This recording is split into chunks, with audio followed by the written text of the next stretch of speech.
First phase की voting होनी है और उससे पहले आप देख रहे हैं कि किस तरह से जो सियासी पारा है वो चढ़ा हुआ है। हर पार्टी अपने अपने लिहाज से दम भर रही है, दावा कर रही है।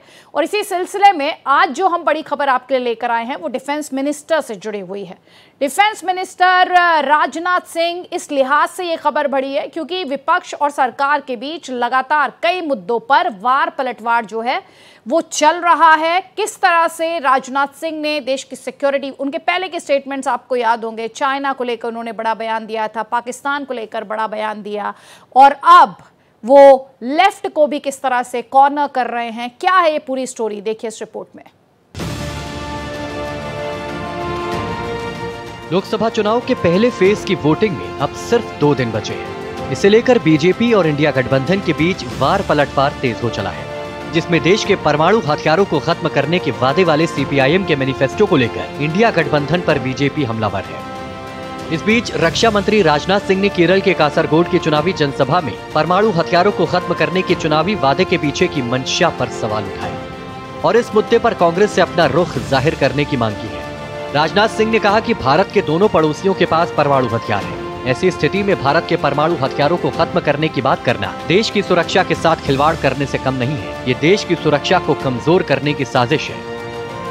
वहीं पीएम मोदी ने हाल ही में मध्य प्रदेश के होशंगाबाद में परमाणु हथियारों को खत्म करने के चुनावी वादे पर इंडिया गठबंधन पर जमकर निशाना साधा था। पीएम ने कहा था कि इंडिया अलायंस में शामिल एक और दल ने अपने घोषणा पत्र में परमाणु हथियारों को नष्ट करने का वादा किया है। इंडिया गठबंधन की घातक सोच है, वैसे ही उनका घातक घोषणा पत्र है। एक उनके साथी का घोषणा पत्र कहता है कि भारत से परमाणु हथियार खत्म कर देंगे। परमाणु हथियार आज के युग में भारत को जरूरी है कि नहीं है? भारत की ताकत के लिए, भारत की रक्षा के लिए परमाणु हथियार होना चाहिए कि नहीं होना चाहिए हमारे पास? उधर परमाणु हथियारों को खत्म करने के सीपीआईएम के चुनावी वादे पर छिड़े घमासान को लेकर कांग्रेस और इंडिया गठबंधन में शामिल पार्टियों ने दूरी बना ली है। कांग्रेस नेता दिग्विजय सिंह ने पल्ला झाड़ते हुए कहा कि इसका जवाब सीपीआईएम ही देगी, इससे हमारा कोई लेना देना नहीं है। वहीं समाजवादी पार्टी के नेता रामगोपाल यादव ने कहा कि परमाणु हथियारों को नष्ट करना संभव नहीं है, हम इसका समर्थन नहीं करेंगे। परमाणु हथियारों को खत्म करने के सीपीआईएम के चुनावी वादे इंडिया गठबंधन में शामिल पार्टियों की गले की फांस बन चुकी है। तो वहीं बीजेपी देश की सुरक्षा से जुड़े इस मुद्दे को लेकर विपक्ष पर सवालों की बौछार कर रही है। Bureau report, Bharat express. तो कई खास मेहमान हमारे साथ हैं। माधवी अग्रवाल हमारे साथ हैं बीजेपी का पक्ष रखने के लिए, पीके सहगल डिफेंस एक्सपर्ट हैं, संजय सरकार टीएमसी का पक्ष रखने के लिए हमारे साथ हैं। संजय सरकार, ये विपक्षी गठबंधन में आप हैं या नहीं है? सबसे पहले तो मैं आज इस सवाल के साथ शुरू करना चाहती हूँ, कभी साथ कभी खिलाफ, एग्जैक्टली आप खड़े कहाँ हैं? और खास तौर पर ये जो लेफ्ट कह रहा है, हालांकि वेस्ट बंगाल में आपका धुर विरोधी है, लेकिन ये जो परमाणु हथियारों को खत्म करने की बात लेफ्ट द्वारा की जा रही है, इस पर आपकी क्या टेक है? देखिए, सबसे पहले तो हम ये कहने चाहेंगे आज रामनवमी का दिन है। दूसरे नंबर बात, बंगाल में बसंती दुर्गा पूजा है और बंगाल का नया साल भी है। आप सभी को शुभकामनाएं देता हूं। तमाम हिंदुस्तान के जितने मेरे भारतवासी हैं, सभी को हम शुभकामनाएं देते इस बात के ऊपर। लेकिन सबसे बड़ा बात है, हम किसके साथ है नहीं है ये आप देख चुके हैं। हम बंगाल में अकेला लड़ रहा है, चुनाव में अकेला लड़ रहा है, बिल्कुल अकेला लड़ रहा है। और मैं ना किसी को समर्थन लेने जा रहा है न देने जा रहा है। सबसे बड़े बात है, बंगाल में हम भारतीय जनता पार्टी को साथ 1:1 फाइट कर रहे हैं। रह गया परमाणु वाला मैटर्स, इसमें हम आपको एक ही चीज कहने चाहेंगे, देश सबसे पहले है, बाद में सब कुछ है। मेरे राजनीति की बाद में देश अगर नहीं रहेंगे तो हम भी नहीं रह सकते हैं। तो आजादी को स्वतंत्रता सेनानी में परिवार से हम बिलोंग करते हैं। मेरे परिवार के इस स्वतंत्रता सेनानी थे जो काला पानी में अंग्रेजों को साथ में लिखितनामा नहीं दिए हैं, अत्याचार में खुदकुशी किया इंदुभूषण राय और उनको भाई रविंद्रनाथ रॉय। अब जाके तो ये जो आपके विरोधी है बंगाल में, पर अगर मैं पैन इंडिया बात करूं तो आपके साथी बन जाएं, ये कहां से आइडियाज लेके आते हैं ये? देखिए, मैं एक चीज पहले भी बताया, अभी भी बता रहा, ना कम्युनिस्ट के साथ हमसे कभी भी गठबंधन हुआ, ना कभी गठबंधन होगा। हम इस सुसाइड पॉलिटिक्स नहीं कर सकते। तो हम 34 साल जिसको खिलाफ लड़ाई किया है, 56,000 कार्यकर्ता मेरा शहीद हुए हैं। माधुरी जी तो बंगाल से बिलोंग करता, माधुरी जी को मालूम है, एक समय हम लोग को साथ में भी अलायंस में थे। तो जो आपको मतलब जो 56,000 कार्यकर्ता जो शहीद हुए, उसको शहीद जो उसको खून लेके हम लोग खेल नहीं सकते। हम जो शहीद हुए हैं उन परिवार को साथ में आज भी जुड़े हुए। आप देखें नंदीग्राम देखे हैं, आप सिंगूर देखे हैं, आप नेताई देखे हैं, आप नानूर देखे हैं, आप साइवारी देखे हैं, कितना बड़े बड़े घटना बंगाल में हो चुका है। तो वो भारतीय जनता पार्टी जो कह रहे हैं उसको मतलब जो परमाणु वाले बात, हम देश को साथ पहले है, बाद में सब कुछ है। मेरे देश अगर सुरक्षा रखना चाहिए तो परमाणु की आज के तारीख में जरूरत है। मैं अगर निष्पक्ष, चलिए ठीक है माधवी जी, आज तो आपके लिए साथ है टीएमसी का भी, वैसे आप दोनों एक दूसरे के खिलाफ है। अभी उन्होंने पहले ही कहा कि बीजेपी में और हम में 1-on-1 फाइट है, लेकिन आपका काम ऐसे ही दल तो आसान कर देते हैं। देखिए साफ ये कहीं भी नहीं है। आश्चर्य की बात है कि इन्होंने अपनी बात रखी, लेकिन इन्होंने ये नहीं कहा कि हम इसका विरोध करते हैं। कितनी आश्चर्य की बात है कि ये लोग जब पैन इंडिया मंच पर जाकर एक साथ बगल बगल की सीट पर बैठ जाते हैं और अपने अपने घोषणा पत्र जब अलग अलग रूप से ये लोग प्रदर्शित करते हैं, घोषणा पत्र लेकर आते हैं और उसमें इतने ऊटपटांग बातें ये लोग करते हैं। जैसे कांग्रेस की बात है, कांग्रेस ने भी पल्ला झाड़ लिया, लेकिन आप सोच सकते हैं कि किस तरीके की मानसिकता ये दर्शाता है। जो इनकी सोच है कि परमाणु हथियार को नष्ट कर देंगे, मतलब एक तरीके से ये केवल एक बयान नहीं है, ये देश की सुरक्षा के साथ में एक बहुत बड़ा मजाक है, एक अपराध है। क्योंकि 11 देशों में शामिल होने के लिए परमाणु शक्ति में भारत ने कितने वर्षों तक कड़ी मेहनत की है। आज यूक्रेन हमारे सामने एक बहुत बड़ा एग्जाम्पल है, जहां पर उन्होंने गिव अप किया था और उन्होंने अपने परमाणु हथियार जो है नष्ट कर दिए थे। उसका उनको क्या खामियाजा भोगना पड़ा। और उसके बाद ऐसी मानसिकता लेकर जब कोई अपनी घोषणा पत्र को यहाँ पर लेकर आता है, लोगों के सामने घोषणा पत्र लाता है, तो ये बताता है कि उनकी सोच है कैसी है। और सबसे बड़ी बात है कि ये वो लोग हैं जो एक साथ हाथ मिलाकर खड़े होते हैं, ये बोलकर कि उनको मोदी जी को हराना है, ये बोलकर कि उनको भाजपा को हराना है। तो जब ऐसे दल आते हैं आपके खिलाफ तो आपका काम तो आसान हो जाता है ना। इस तरह की बयानबाजी, इस तरह के मैनिफेस्टोज तो आपका काम आसान कर देते हैं।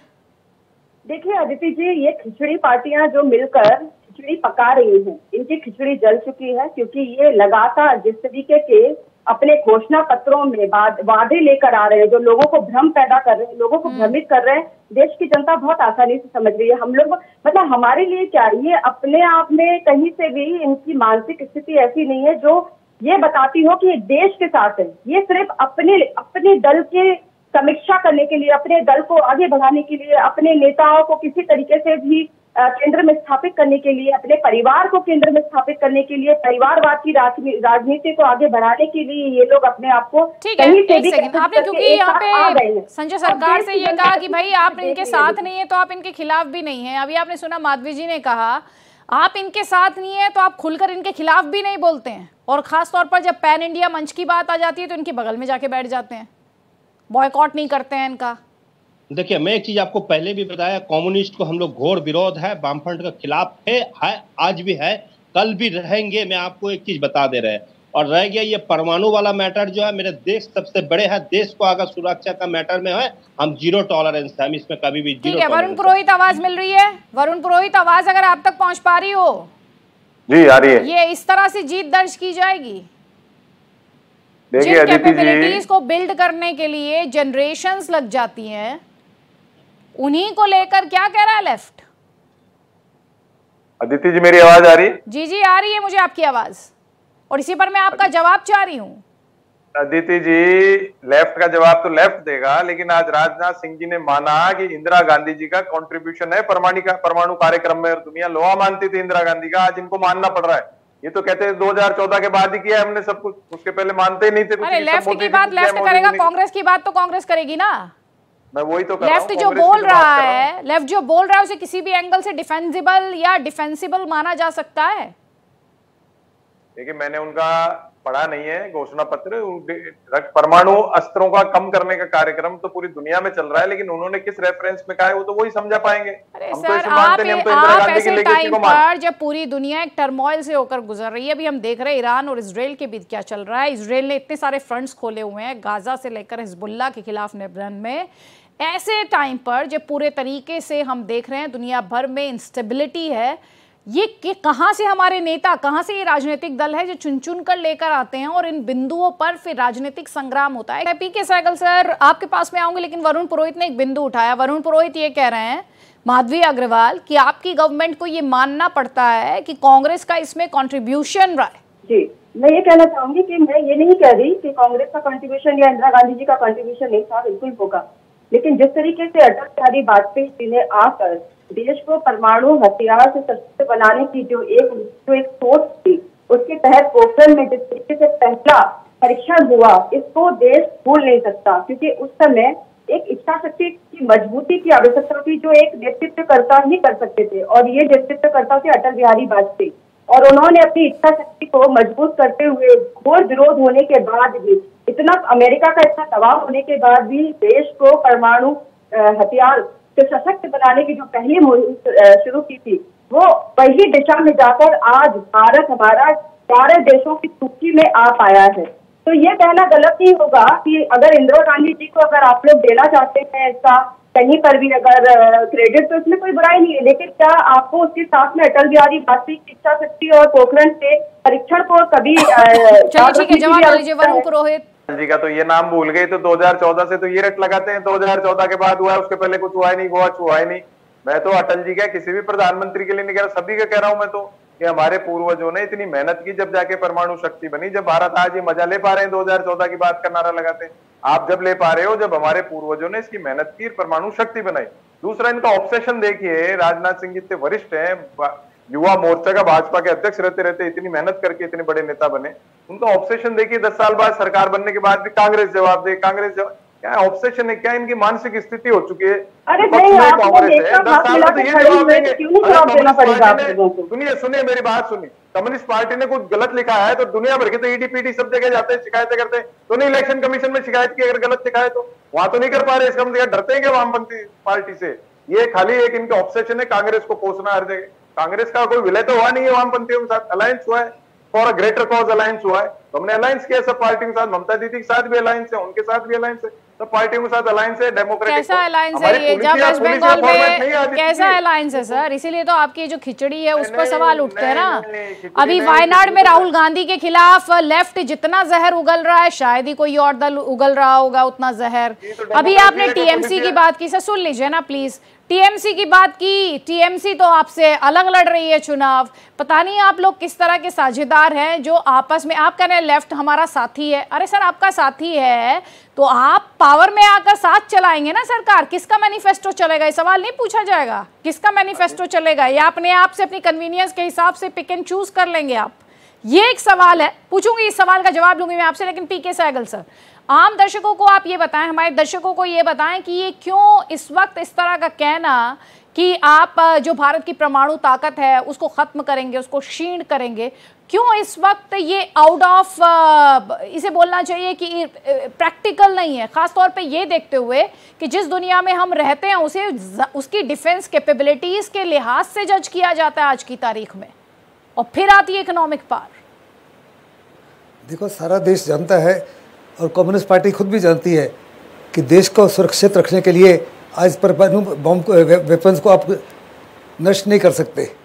और जहाँ तक देश का ताल्लुक है, केवल 0.6% वोट शेयर है communist party of India Marxist का, और कम्युनिस्ट पार्टी का वोट शेयर केवल 2% है। बड़ा निंदनीय बयान है उनका, घोषणा पत्र बिल्कुल गलत है और बड़ी ज़बरदस्त गलती कर रहा है इंडिया ब्लॉक कि communist party of India Marxist को कंडेम नहीं कर रहा। वो कह रहे हैं कि इसका जवाब वो खुद देंगे जब वो इंडिया ब्लॉक का पार्टनर है। इसलिए बड़ा लाजमी है कि साफ तौर पे इंडिया ब्लॉक कहे कि वो इसको एक्सेप्ट नहीं करते, क्योंकि देश की सुरक्षा के लिए आज के माहौल में न्यूक्लियर वेपन्स बहुत ही इम्पोर्टेंट है। खास करके हम ऐसे रीजन में हैं जो बड़ा वॉलेटाइल रीजन है, दुनिया का सबसे खतरनाक रीजन है, और यहाँ पे हमारे दो जो वेस्टर्न नेबर हैं और जो नदर्न नेबर हैं, दोनों ही न्यूक्लियर पावर्स हैं। एक एक्सपेंशनिस्ट नेशन है और दूसरा बहुत बड़े पैमाने पर आतंकवाद नेशन है। इसके बावजूद अगर ये कह रहे अपने घोषणा पत्र में कि हम हिंदुस्तान के वेपन्स को नष्ट कर देंगे, ये तो एक किस्म से बहुत ही बेवकूफ़ी है और इसको कोई भी एक्सेप्ट नहीं कर सकता। बड़े पैमाने पर इसको कंडेम करना चाहिए, क्योंकि अगर देश को आपने सुरक्षित रखना है और आपको एक इन्फ्लुएंशियल पावर के रूप में उभरना है, एक शक्तिशाली रूप में उभरना है, इंडो पैसिफिक में अपने एक इम्पॉर्टेंट रोल निभाना है, ग्लोबल साउथ का लीडर बनना है, तो बहुत लाजमी है कि आप अपने आप को हर प्रकार से सुरक्षित रखें।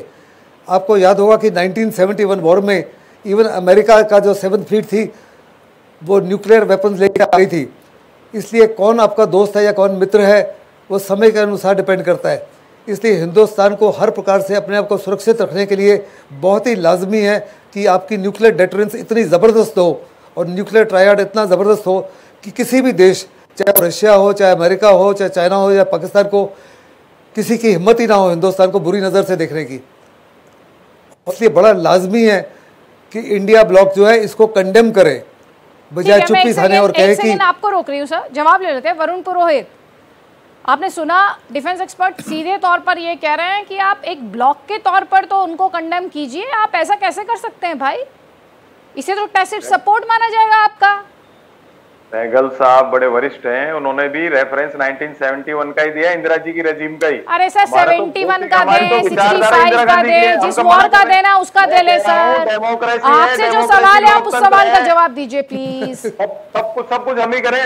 भारतीय जनता पार्टी क्या करे? खाली ईडी, सीबीआई, इनकम टैक्स। अरे भारतीय जनता पार्टी थोड़ी ना अलायंस में है लेफ्ट के साथ। भारतीय जनता पार्टी है क्या लेफ्ट के साथ अलायंस में इस वक्त? कि जवाब भारतीय जनता पार्टी देगी। चुनाव लड़ रहे हैं कम्युनिस्ट पार्टी राहुल गांधी के खिलाफ और जवाब हमसे मांग रहे हो। कम्युनिस्ट पार्टी दे जवाब, अगर गलत किया है तो। अरे आपके ब्लॉक का हिस्सा है कम्युनिस्ट, आप खुद ही, ये तो मुझे आपको याद दिलाना पड़ा, ये तो मुझे आपको याद दिलाना पड़ा, वरना आप तो अलाय बता रहे थे, आप तो डंके की चोट पर कह रहे थे हमारे साथी है। याद है राजा की वाइफ लड़ रही, सबको याद है भाई, सबको पता है। ये डेमोक्रेसी है, पुलिस या फॉर्मेट नहीं है हमारा भारतीय जनता पार्टी की जैसे। नहीं, आप ये बताइए ना, आप उनके साथ, आप ये बताइए जब अगर आप वोटेड टू पार ये अलायंस होता है तब आप क्या करेंगे, ये बताइए मुझे आज।